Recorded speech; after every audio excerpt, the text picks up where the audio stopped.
The credit of Palestinians, they are clear. They have made their priorities clear for over a century.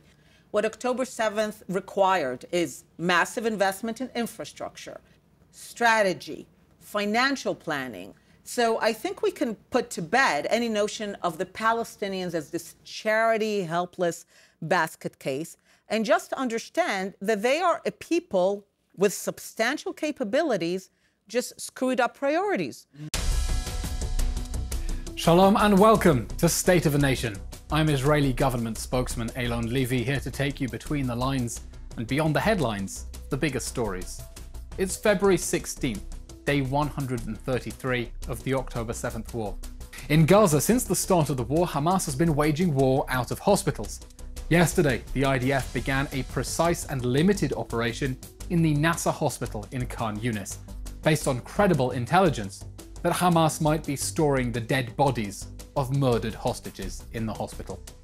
That came after it warned Hamas to stop abusing the hospital in violation of international law, after urging civilians sheltering there to evacuate through IDF-secured humanitarian corridors, and after delivering supplies to make sure the hospital can remain operational.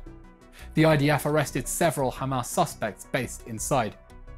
Shamefully, since the start of the war, and before, the Red Cross, the World Health Organization, and other international agencies pressuring Israel to leave Hamas on its feet have said nothing about Hamas fighting out of hospitals. While Israel does everything it can to minimize harm to civilians, Hamas says openly it's ready to sacrifice them as martyrs. So why don't those UN agencies take them at their word? Why don't Western journalists and leaders call them out for it? Why do they tell a completely different story about how Israel is always to blame for everything, while absolving the Palestinians of any responsibility or agency? Why do they keep talking over the Palestinians instead of listening to them? My guest today is the razor-tongued Einat Wilf, who's been calling for outsiders to give the Palestinians the respect of listening to what they actually say, instead of, as she says, Westsplaining them. Einat is a former member of Knesset, a writer, speaker, academic, and co-author of the influential book, The War of Return: How Western Indulgence for the Palestinian Dream has obstructed the path to peace. Full disclosure, the English is my translation of her Hebrew bestseller. Einat joins me here in the State of a Nation studio to talk about Westsplaining and how it's aggravating our conflict with the Palestinians. Let's get cracking. Breaking news out of Israel this morning. Shocking hostage taking. Hundreds of Israelis are dead. I want to bring in Israeli government spokesman. Eylon. What happens with a 4-day pause? How do you resolve this? Where does this go? Dr Einat Wilf, welcome to the show. Thank you. The 10/7 massacre has transformed all of our lives. How's the war been affecting you? I've been doing what I did before the war, which is writing and speaking and thinking. Excellently, I should add. Thank you. It's very kind. So about Zionism, the Jewish state, the conflict, the path to peace. It's what I've been doing before. I've been doing it more intensively after, but in that sense, the same. Okay. You have coined or popularized the term Westsplaining. Now, I could start the podcast by telling our listeners what that means, but then I would be mansplaining. So why don't you tell us what Westsplaining is? So Westsplaining is a term I invented as I was writing the book, The War of Return. And like mansplaining, it has the same attitude of explaining what someone else said perfectly clearly. And in this case, it is the West explaining what Palestinians have very clearly said. So it's when Western diplomats and journalists explain away what Palestinians have just said. So Palestinians will clearly say, from the river to the sea, we don't want two states, only one. And the West doesn't hear it that way, they explain it otherwise. Exactly. They'll explain that they are just expressing anger and resentment, or it's about the occupation or the settlements, and there will be lots of explanations. My favorite Westsplaining moment, there are many, but my favorite one was a few years ago, in a kind of premonition. There were all these marches to the border with Israel, within Gaza. Never on the border with Egypt, on the border with Israel. And those were called the marches of return. That was how the Palestinians called them? Exactly. Because what did they understand by return? They understood that one day they will take back, in their view, the state of Israel, the entire territory from the Jordan River. I understand these days you have to say which river and which sea. Of course, because not everyone understands. Exactly. So when they understand, they become more pro-Israel, but they need to understand first. Interesting. So from the Jordan River to the sea, and there was a journalist who asked the people who were marching, "What are you marching from?" A Western journalist. And they all said the same thing. From the river to the sea, this is ours. They show beyond the border. This was stolen from us. We'll take it back. They all say the same things. And then he turns to the camera and he says, they are marching against the dire conditions in Gaza. Einat, you're reminding me of a podcast, the New York Times podcast recently about what the Houthis want. And Michael Barbaro asked the reporter, what do the Houthis want? And she says, well, their slogan is death to America, death to Israel, cursed be the Jews. But what they're really trying to do is to distract people from their own failures of government. And I'm tearing my hair out saying, maybe just listen to what they say. And that, I think, is where this Westsplaining fits in with the Palestinian arena, that sometimes they're not actually listening with respect to what the Palestinians themselves are saying. Certainly. One of the things, sometimes I called it almost a neo-colonial attitude, because it continues to infantilize the locals, tell them what they're really saying. By the way, it goes many ways, two ways. Israel says, we want peace, we'll do everything for peace, and they'll be like, Israel's not, doesn't really mean it, and Palestinians want to... They're doing Westsplaining to us as well. Absolutely. And so, yeah, it's the same attitude that essentially says, we know better, we know what they really mean. And at least with the book, The War of Return, one of the things that I'm very proud of is that it gives the Palestinians the respect of taking them at their word. And I do think that's the most respectful attitude, to take them seriously. I'm reminded of another example now of a time the BBC interviewed Palestinians who spoke about Al-Yahud, which is the Jews, and translated it as the Israelis. That's an example of Westsplaining? Absolutely, because, you know, they don't really mean the Jews. They need to be translated. And that's, by the way, one of the things that was very useful with the Houthi slogan is that they say death to Israel and cursed be the Jews. So they make it clear that they are capable of using the word Israel or Israelis. But when they say Yahud, they very clearly mean the Jews. But that's too uncomfortable. We don't want to embarrass the Arabs or Palestinians that they really want to slaughter the Jews. So let's translate it to a term that is clearly more palatable to our audience. Okay, I'm still trying to get my head around Westsplaining. So I want to give you a couple of examples of statements made by Palestinian leaders, and I want you to Westsplain them to me. And tell me how the West understands these statements, and not, as you say, giving them the respect of listening to what they actually say. Yes. This is Hussein Asher, the PLO Executive Committee Secretary General, January last year, commenting on what we call the pay-for-slay policy, that the Palestinian Authority pays salaries to terrorists in jails. Been very controversial. The US has tried to get it to roll back. Here's what he has to say. I would like to reassure you of our firm and unwavering commitment. Our martyrs, our prisoners and their families is where we cross the line. Even if we have 1 penny left, it will be spent on the families of the martyrs and prisoners. They are our purest, most permanent, loftiest and most precious jewel, he says, referring to convicted terrorists in Israeli jails, promising they will give them the last penny in the Palestinian Authority budget. What do Western donors to the PA hear when they hear that? Oh, clearly that they are providing welfare to families in need. Why? Because those are families in need. And that's how they understand? Yes. But they've been very clear in black and white. That is why Westsplaining is so powerful. But this is the glorification of terrorism. It's very, very clear. Again, as I say, to the credit of Palestinians, they are clear. They have made their priorities clear for over a century. They tell us what they want. They tell us what they're trying to achieve. They tell us what they value. But it's, you know, the implications of coming to terms with what they really want are substantial. It means that the solution is not in getting out of the West Bank or removing territory, removing settlements or ending the occupation. It means that Palestinians are, as a people, are really committed to the fact that there will be no sovereign Jews between the river and the sea. And okay, let me give you another example. Okay. We've been very clear that the day after Hamas, after this war ends, the Gaza Strip cannot be governed by elements that support terrorism. Whoever governs Gaza must be committed to fighting terrorism, not funding it. The soundbite I like to use is they must be routing Hamas, not rooting for Hamas. Now here we have a Palestinian Authority Prime Minister Mohammed Shtayyeh, beginning of December, saying, Hamas cannot be eliminated because it exists everywhere and is part of the Palestinian political fabric. Westsplain that to me. Hamas doesn't represent the Palestinians. That's my favorite these days. Go on. So my favorite Westsplaining moment these days is the general Hamas doesn't represent the Palestinians. Which we've heard from many Western leaders. Oh, yes. It's not true?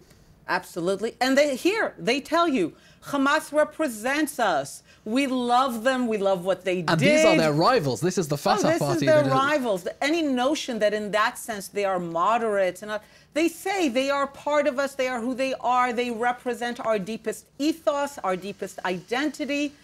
But the West would like to tell a story that Hamas is a bunch of aliens that took over just a peace-loving strip that was minding its own business. Even and though the Palestinians themselves in poll after poll are saying, actually, we think the October 7 massacre was legitimate, we think it was justified, we think strategically it was the correct decision. We keep hearing this message that Hamas doesn't represent the Palestinians. What is getting lost in translation here? Well, that's exactly the nature of Westsplaining. Nothing gets lost in translation. Again, to the credit of Palestinians, they're very clear. They make it clear that Hamas represents their deepest desires, their deepest ethos. Hamas is merely the most brutal, successful executor of the Palestinian vision of no Jewish state. They're not some alien element that infiltrated Palestinian society and hijacked it. And why then do we have that narrative that says the Hamas does not represent the Palestinians? Why would people say that when the Palestinians come along and say, actually, they do? Yes. So here I have to go from the innocent to the sinister.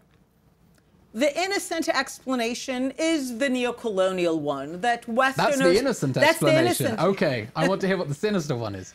The sinister one is that they actually participate in the same desire and they just want to give it a mask of respectability. Which, of course, we should state is definitely not the way that our firm allies who have been making that have been saying. Yes, so, but that's where it goes from. And also, I think there's... as the same with from the river to the sea, all that, there's a desire to run away from the implications. Because if Hamas represents the Palestinians, then the job ahead of us is much, much, much harder than, again, removing the settlements, ending the occupations. Even if those are logistically challenging issues, they're at least simple. If all the Palestinians are is a people seeking freedom, ending the occupation, annoyed by settlements, then the solution is clear. Just finish these things. But if that's not what is going on Exactly. here? If they are truly committed, as they have been for the last century, that there will be no sovereign Jews between the river and the sea, then what needs to be done is the very transformation of who they are, their deepest identity, their ideology. And that's already a much bigger policy challenge. Massive. You know, I'm thinking of an example of Westsplaining that I had in a BBC interview near the beginning of this war. Want to hear about it? Of course. I'm on BBC Newsnight, and I'm the first guest after an interview with PA Prime Minister Mohammed Shtayyeh. He was presented as some kind of moderate, even though 3 times they asked him, will you condemn the October 7th massacre? And he wriggles out of it. And then he said something interesting. He said, and I quote, "The Palestinians have been in struggle, have been fighting in every means and ways for the last 100 years. 100 years. Now that's 25 years before the declaration of the State of Israel, long before 1967. And when I started the interview, I said, I want a right of response to Mohammed Shtayyeh. Did you notice he said that they have been waging this war for 100 years? And she said, no, I think he said 56. And I said, no, Kirsty, he said 100. He said 100. Please rewind your own tapes and give your guest the courtesy of listening to what he actually said. What do you think was getting lost in translation? That he's saying 100 years and the interviewer is going, I think he said 56. Again, that nothing gets lost in translation. As you very correctly noted and perfectly responded, he was very clear about what their battle is about. Very clear. And it's really important that we give our Palestinian neighbors that respect of saying, you know, you're speaking very clearly and we hear you.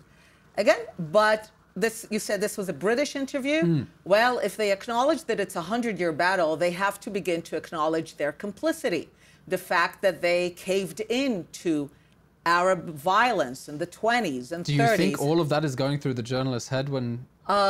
No, I don't think in real time it goes through her head, but she understands intuitively, instinctively, that she cannot afford to acknowledge 100 years because the implications are above her pay grade. In terms of what it means for their own national identity. For their own national identity, for the pleasure that they have taken for decades now in blaming the Jews for everything.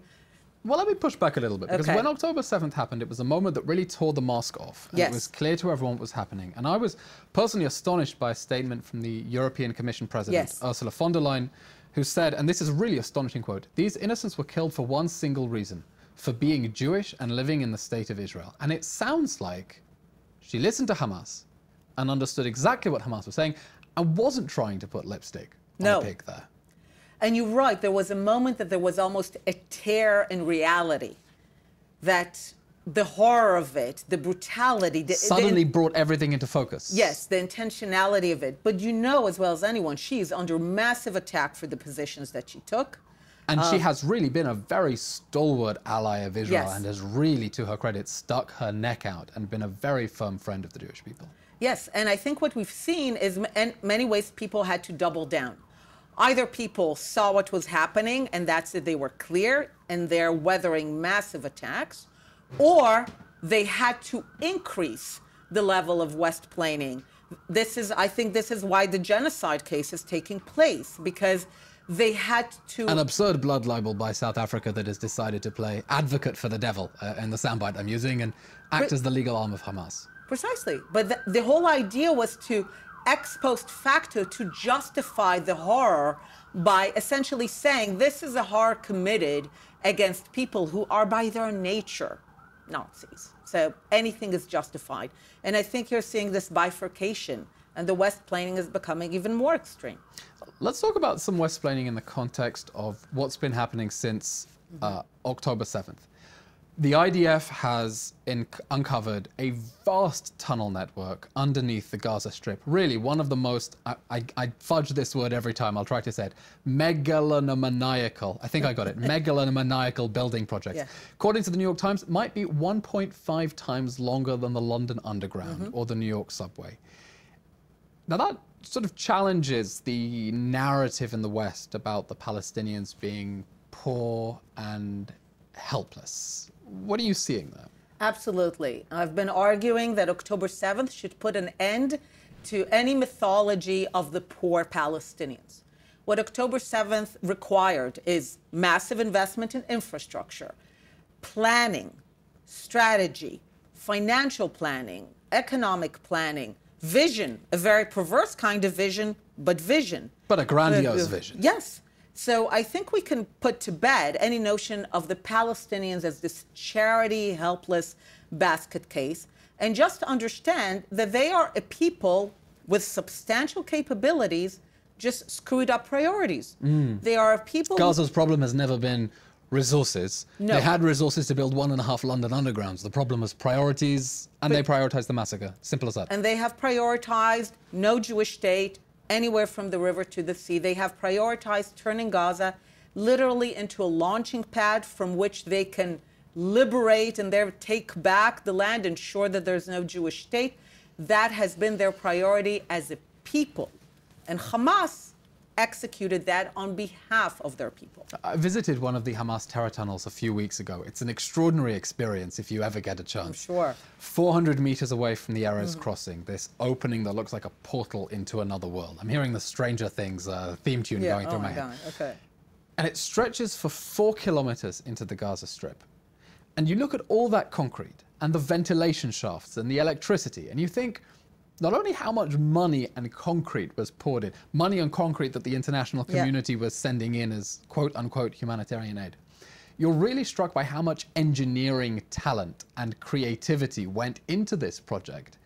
at the same time that sort of the world was being told this story about the poor, destitute Palestinians who have no choice but to wage violent struggle and the sort of atrocities we saw on October 7th. How do you think that maybe moving past October 7th, the world might reevaluate what was going in and what it was doing in all those years? So I'm not seeing enough of that yet. By now I can say I have books, essays, lectures, tapings in which I say, do not give $1, do not give a bag of cement to Gaza as long as the priority of the people of Gaza is not to think of Gaza as their home, but as a launch pad from which to take Palestine from the river to the sea. And by the way, that is another, I think, interesting example of Westsplaining, that when Westerners talk about the quote-unquote occupation, they're referring to the land that Israel conquered in 1967, the West Bank, Judea and Samaria. But when the Palestinians use the word occupation, they mean... They mean, again, any Jewish sovereignty in any part of the land. And Westsplaining is to say, no, they don't actually mean that. No, exactly. It's like the Yahud turned Israelis, the occupation only 56 years, even terrorism, the word that you mentioned. When Palestinians speak of terrorism, there's only one kind of terrorism, that's the one that Israel employs. They don't consider... Which it does not. From their perspective. For the record. Yes. From their perspective, they never exercise terrorism. And this explains why many polls over the decades were saying Palestinians are opposed to terrorism, and we interpreted it the way we wanted to. Oh, that's interesting. But they don't they think of it as resistance, as liberation.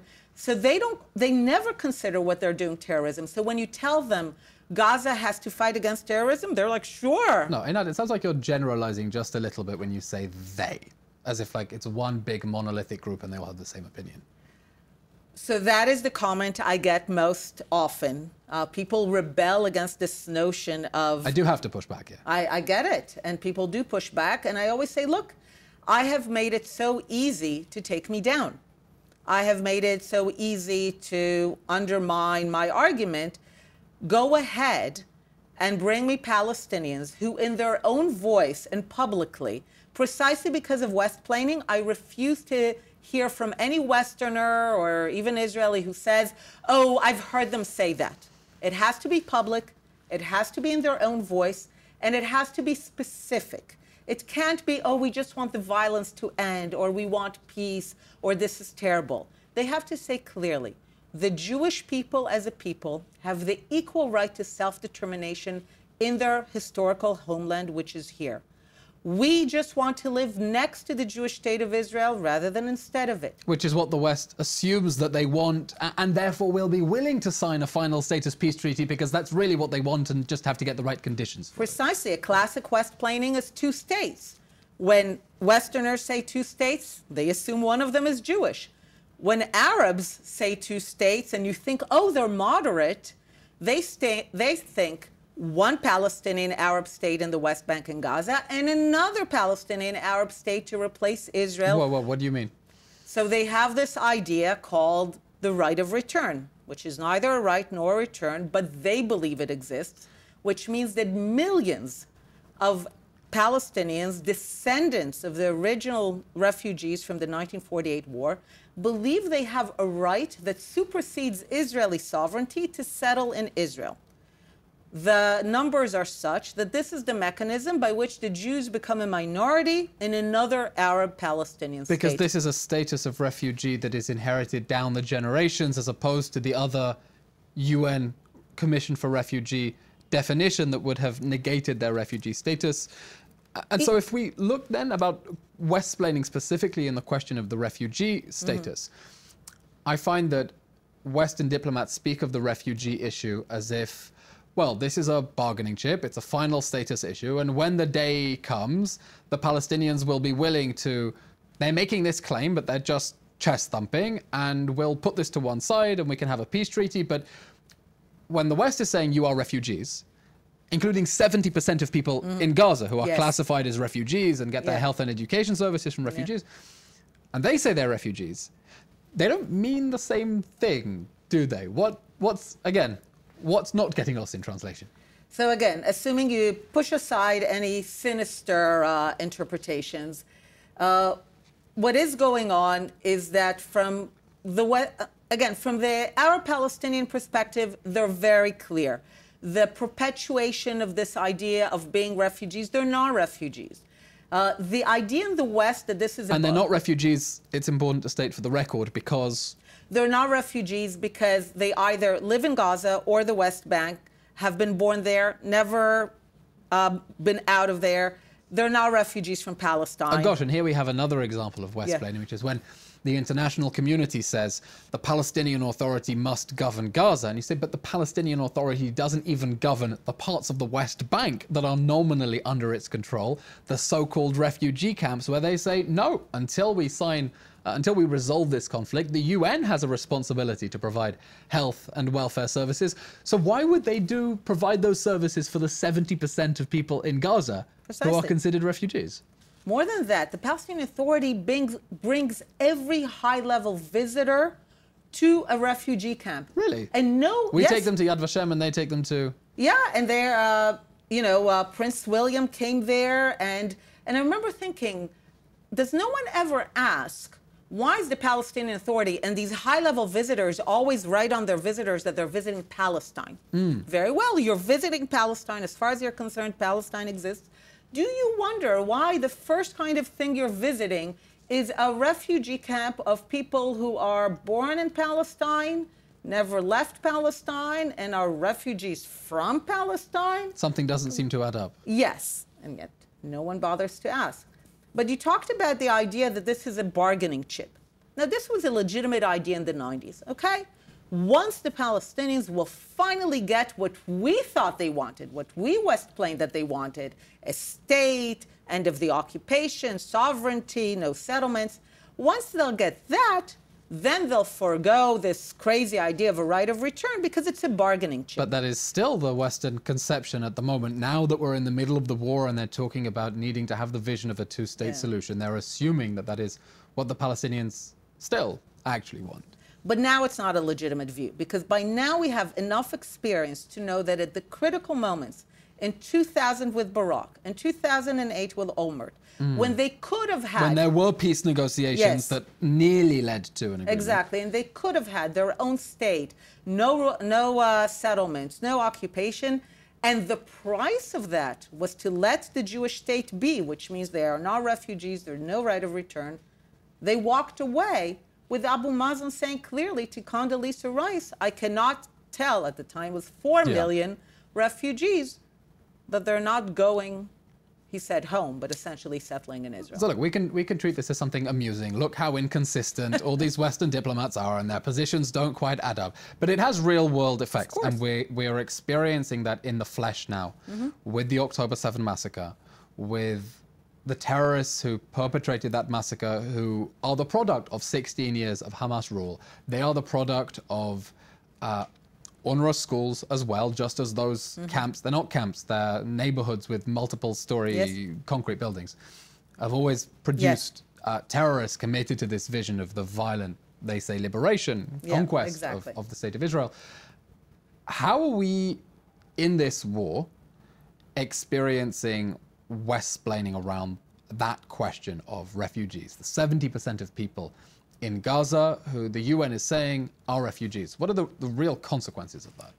The consequences of that is that people are discussing the day after and a two-state and all that without... The day after Hamas. Without understanding, again, that Hamas is merely the product of decades in which the people of Gaza are being legitimized, coddled, in the idea that Gaza is not their home. So if anything is ever to change, this is the first thing that must go. That would be your first advice to Western diplomats who say, we want to build a prosperous, sustainable Gaza the day after the war. What needs to happen? What do we need to be pushing them on for the day after Hamas? They need to say, as a precondition to anything, a precondition to any aid, any bag of cement, any dollar, any vision, the precondition is that the people of Gaza understand that they are not refugees. It means that UNRWA is no longer active. UNRWA erases from its roster any registration of people living in Gaza and the West Bank as being as refugees from Palestine. They need to understand that they are not refugees. They do not possess a right of return into Israel. Their future is in Gaza. They can build Gaza for themselves, but not for the purpose of destroying the Jewish state. Only when the people of Gaza, substantially, all of them, say clearly, this is who we are. We understand that we are not refugees. We do not possess a right of return. We want to live next to the Jewish state of Israel and not instead of it. Then flood them with aid, but not a minute before. But until then, I mean, who is going, do you imagine the day after Hamas taking responsibility for the welfare needs of the people on the ground who do need to be fed and have water? So let's go back to October 7th. Required skill, ability, investment, and it's just a matter of priorities. We keep infantilizing the Palestinians and Hamas. We keep letting them off the hook. What do you mean infantilizing them? Tomorrow morning, Hamas can end all of this, release the hostages, surrender, disarm, abnegate from the river to the sea and ideology. That is exactly what the whole world should be calling, and our American allies have been very clear. Secretary Blinken says, I think, at nearly every press conference, guys, this war can end tomorrow if Hamas surrenders. So they're responsible. Right. And they're responsible, and they have a border with Egypt, and they have tunnels under the border of Egypt from which they have supplied arms. They can supply their people. The notion that Hamas can be released to do the work of battling Israel and everyone else has to take care of the population. And that goes again to the idea that Hamas doesn't represent the population. It represents them. It's responsible for them. It should be held responsible for them. Interesting. How else do you think within this war at the moment we're seeing Westsplaining in action in the Gaza Strip? What are the Palestinians saying that the West is not hearing? I think we pretty much discussed all of it. They're saying that they're very proud of October 7th. They're saying that the Jewish state, by the way, I heard someone recently say that it's time to plan for the day after the Jewish state. Who said that? One of, I don't know, someone Arab or Muslim, I don't know, Okay. but one on that side. And I thought, yeah, that's their vision. Their vision is if they're, what I love is that who's planning for the day after? Israelis, Westerners, think tanks, everyone busy, busy, busy planning for the day after. Can we finally stop trying to want for the Palestinians what they don't want for themselves? We can't force them to want for themselves what they've never wanted for themselves. They want to plan for the day after Israel. That's what they're thinking is And is essentially happening. you're saying through Westsplaining, the world has been indulging those dreams of the violent destruction of Israel. All the time. And in a sentence, if we're trying to say to the world, grab these diplomats by the shoulders, shake them and say, please just listen to what they are saying. In a sentence, what are they saying? The Jewish state is an unacceptable existence anywhere between the river and the sea. We will not rest. We will not accept this. As far as we're concerned, this is a humiliating aberration. If we have to wait it out, 1 generation, 5 generations, ultimately this Jewish experiment in sovereignty in the land will end sooner or later. We just need to wait them out. Which on the one hand is what we're hearing from certain radical elements on university campuses and streets in the West. But on the other hand, I understand the cognitive dissonance that if you accept that what the Palestinians are saying is literally what they mean, that upends decades of foreign policy and experience. Einat, I want to end with a quick quiz. Sure. I really like the word Westsplaining. I have a little spelling bee for you, a few other conflict-related neologisms. Tell me what you think they mean, okay? Gaza lighting. Essentially, I don't know, the people of Gaza, Hamas, talking about what's happening in Gaza as if they have no responsibility. I don't know. Well, where do you think it comes from, Gaza lighting? From gaslighting. From gaslighting, which is when you try to make someone doubt their own sanity exactly. or humanity. Yeah. So Gaza lighting, when the Palestinians are trying to make people doubt what they see with their own eyes. Those atrocities didn't happen, right? Okay. Yes. Proper Gaza. Again, it's the years and decades of propaganda, I'm assuming it's coming from that Gaza is this miserable place, open-ended prison, you know, all Which, this. by the way, before October 7th, the narrative we heard from the Palestinians was that Gaza was an open-air prison. Since then, we're hearing it was apparently paradise on earth. Exactly. And I know you had Shani Moore to talk about it, and it's something that we saw. This is actually the whole Palestinianism comes from. When in the UNRWA schools you begin to have the Palestinian national ethos built on the idea of revenge and return, you have a generation that is born after 1948. They've never lived here. They are raised on the story of a paradise lost of Palestine that was stolen from them by evil white European colonialist crusaders. So this idea of mythologizing the past but never assuming responsibility, it's a pattern. And Einat, final one, and this connects to the work of my counterparts in Hamas, the Hamas spokespeople, who I think are not being interviewed enough, because every time they go on TV, they stick such a massive foot in their mouths by telling the world what they actually think, that they make my case for Israel better than I ever could. The word is Hamas bara.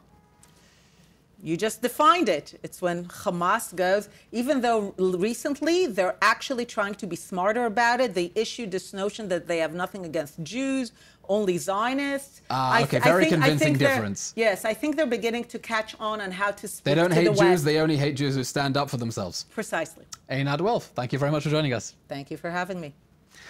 And that brings us to the end of today's episode of the State of a Nation podcast. Please join us on YouTube, subscribe on Apple Podcasts, wherever you get your podcasts, and we'll be back soon with more about the state of our nation. Thank you.